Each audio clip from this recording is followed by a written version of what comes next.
class. We are your practice teacher from Robotics Saysari Memorial College of Marvel Incorporated. We will introduce first ourselves. So I am your teacher, Yasha Mayandra, and I am teacher Rodolfo Castillo. I am teacher Dennis Villar Nice, teacher Hamira A. Joto. I am Sir Ted Justin from the So our topic for today is about learners with difficulty moving and or walking. So teacher Hamira will read the objectives. So before we're going to have our discussion, let's go for our objectives. At the end of this lesson, students will be able to recognize the characteristics of learners with difficulty moving and walking. Give an example on how to accommodate learners with stereotypic movement disorder and explain the importance of conducting child assessment and evaluation. The focus of our lesson is about the physical and motor learning disabilities, characteristics, abilities, and the support they need in an inclusive classroom. So first, what is physical disability? So it's a physical condition that affects a person's mobility. So mobility is how easily they can move around.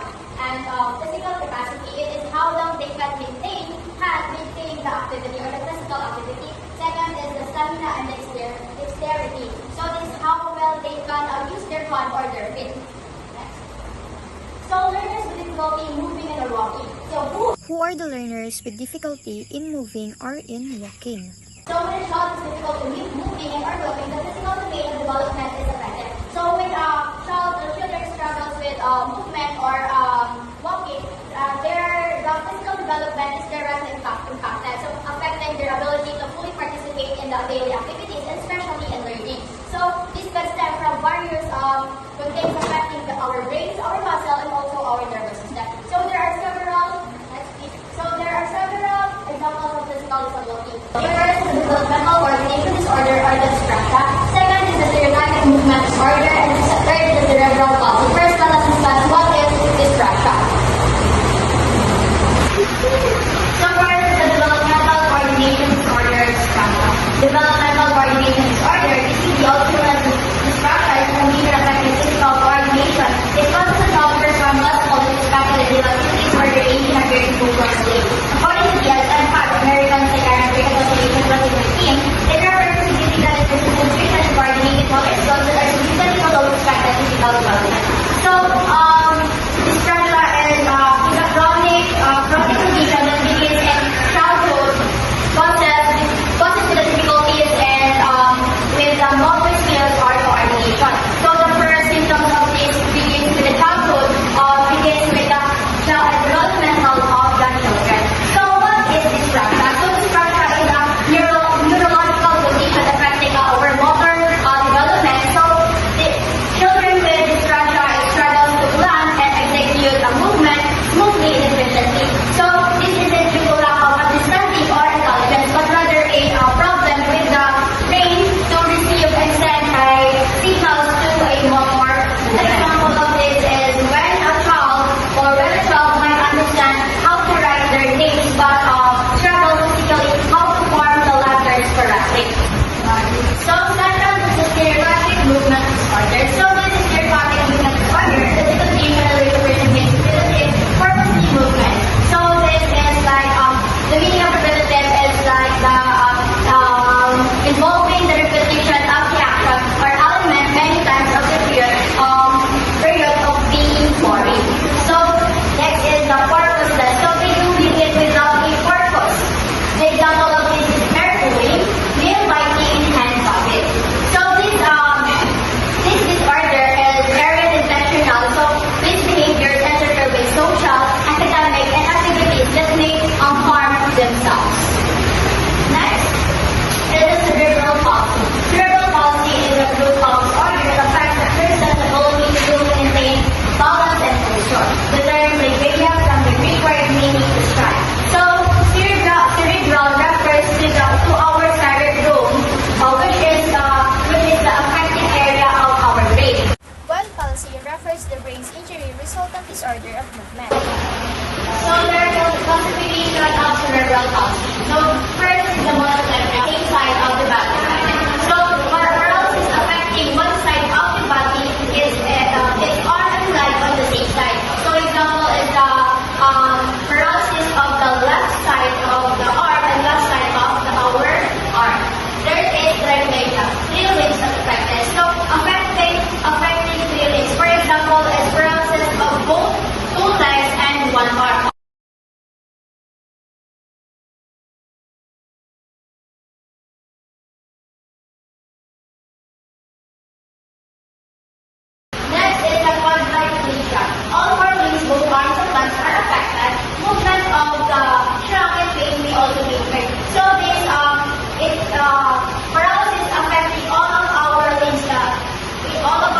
our two arms and two legs. Is dysphagia. So let's perfect that the severe involvement of the arms. So primarily affect the legs with the severe involvement of the arms. For example, significant difficulty walking with some arm weakness. So next, the global hemiplegia. Impairment primarily involve the arms, less severe involvement of the legs. So these are type of cerebral palsy where all of our limbs are affected, but one side of the body is more impacted than the other. So, Ma'am Castillo will discuss the developmental coordination disorder. Developmental coordination disorder. It is a neurodevelopmental disorder, but not a physical disorder. It is a function of a children in day-to-day basis. This is the sign of developmental coordination disorder in their stages.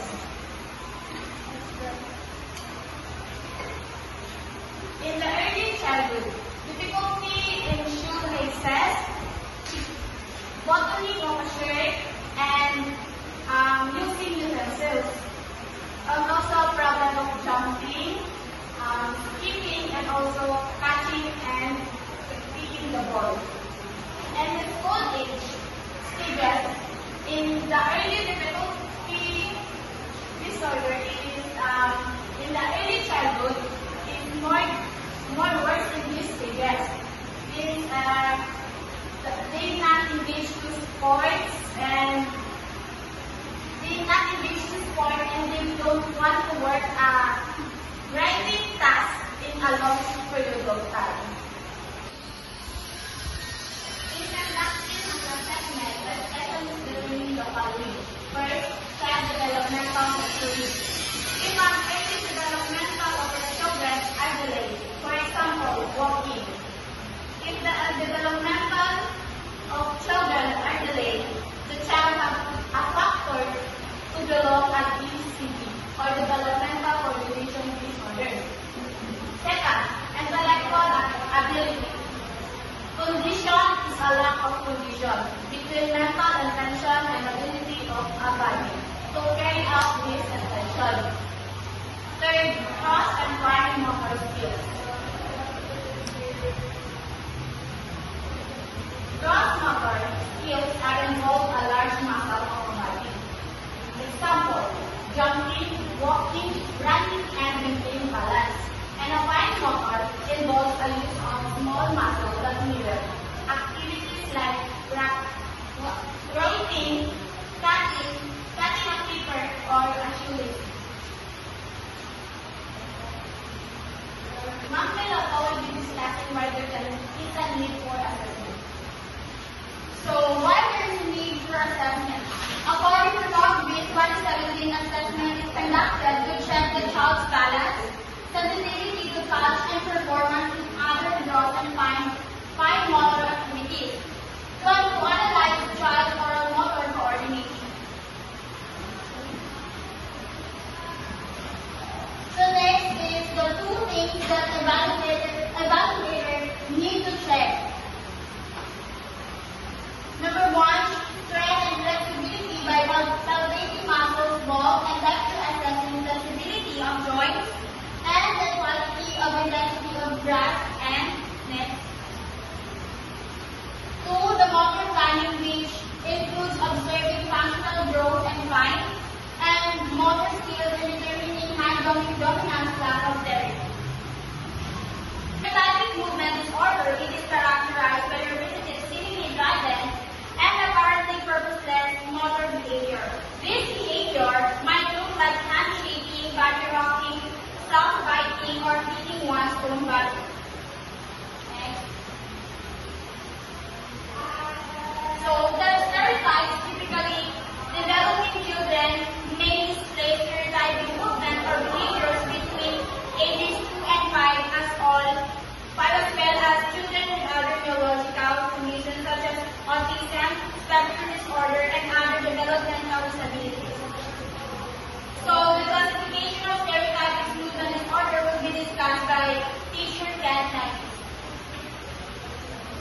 classification of stereotypic movement disorder.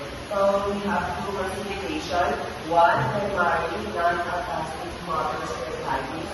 Secondary motor stereotypes. So first we have the description of the number one. This movement usually occurs in the first 3 years of child's life, often continuing. Though the primary stereotypes are fairly common, the causes are unknown. So number two is for children who have developmental problems. Example, a child with exam, mental retardation, or visual impairment development.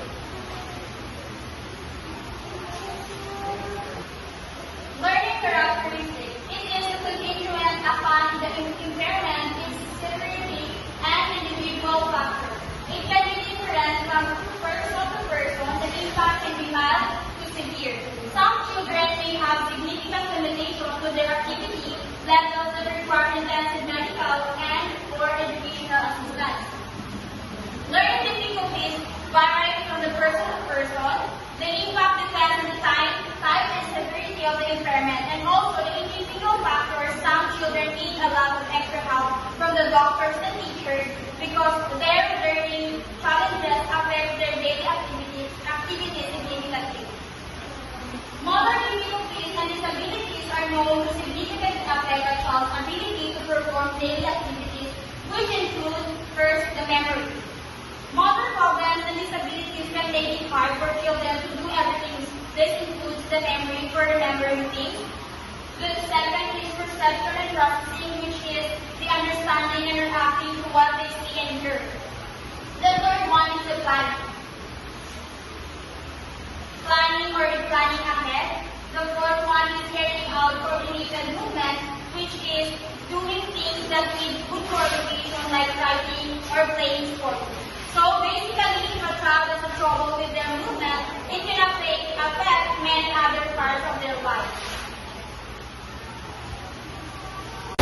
So the next topic will be discussed by Miss Arnaiz. Why adaptation is important in education? So adaptation encourages the inclusion of all students by addressing individual learning styles and needs. This promotes diversity within school environment and enables all students to feel safe and successful in school. Children with motor difficulties and disabilities need primary intervention with specialized such as physical, occupational, and therapy. Some professionals are responsible for this difficulty. For motor development study and mobility, as well as providing teachers with other information for children who have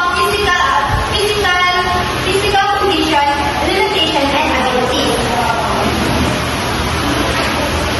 So physical accessibility from elevators and wheelchair access are crucial for safe and independent movement within the school. So providing such structure and support ensure the children with motor difficulties and disabilities will be able to access as well as move around the classroom or even in outside of the classroom so that all students will safety and inconvenience. So Sir Nemes will be discussing the classroom accommodation. So, classroom accommodation, example, writing difficulties. So, we have year 3, individualized approach. Accommodation are tailored to each student's unique abilities and challenges. So, in this area, a teacher are customizing support based on the needs of the specific student. So, for example, if a child find mathematics hard, teacher will provide alternatives ways to meet the individual needs of specific children. Alternative responses allow for verbal or dictated response. So this area, a child is freely have a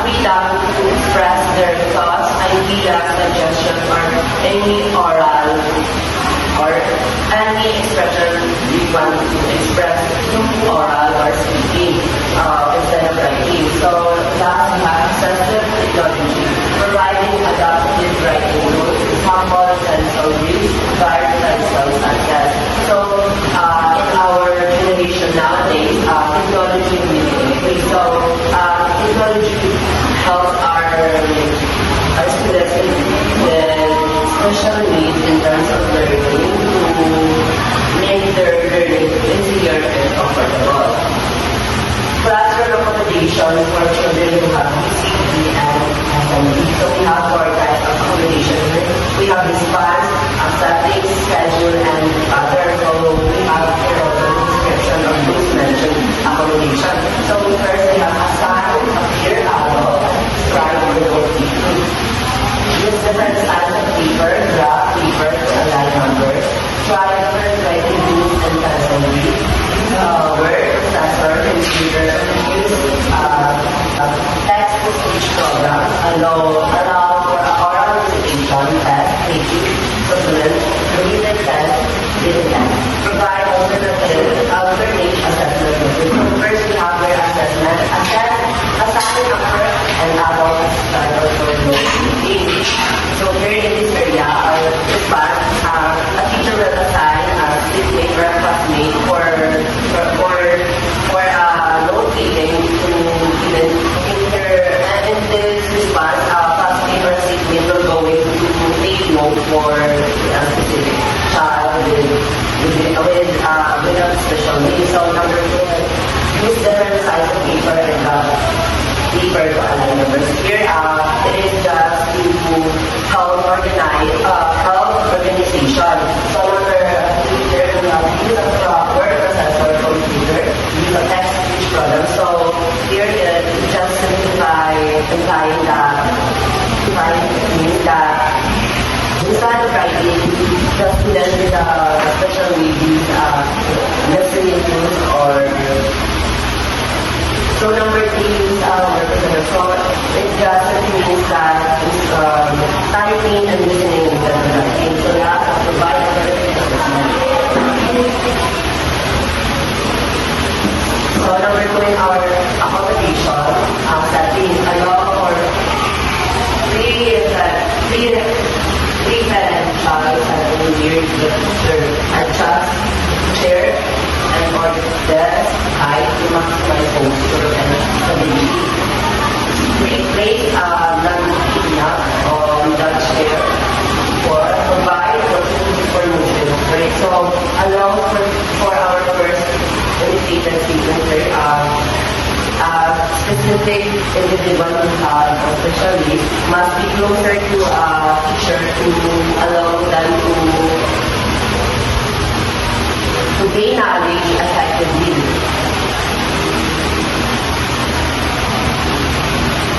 So, third, schedule, allow for extra time to be fast, writing assessment, provide extra time to change when this conversation happens. So, it just simply means that giving more time.